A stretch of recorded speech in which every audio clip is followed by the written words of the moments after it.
ज्ञानोबा माऊली आणि तुकोबांची पालखी आज पुणे मुक्कामी। पादुकांच्या दर्शनासाठी स्वतंत्र दर्शन रांगा।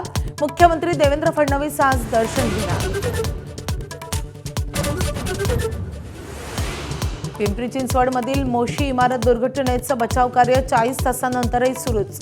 8 कामगार अडकल्याची शक्यता। कचऱ्याचा डोंगर इमारतीवर कोसळल्यानं एकाचा मृत्यू।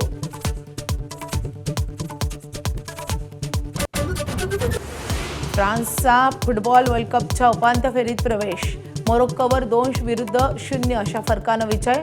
एम्बापे आणि डेम्बेलेनं नोंदवले गोल। एम्बापेची मेसीच्या 8 गोलशी बरोबरी।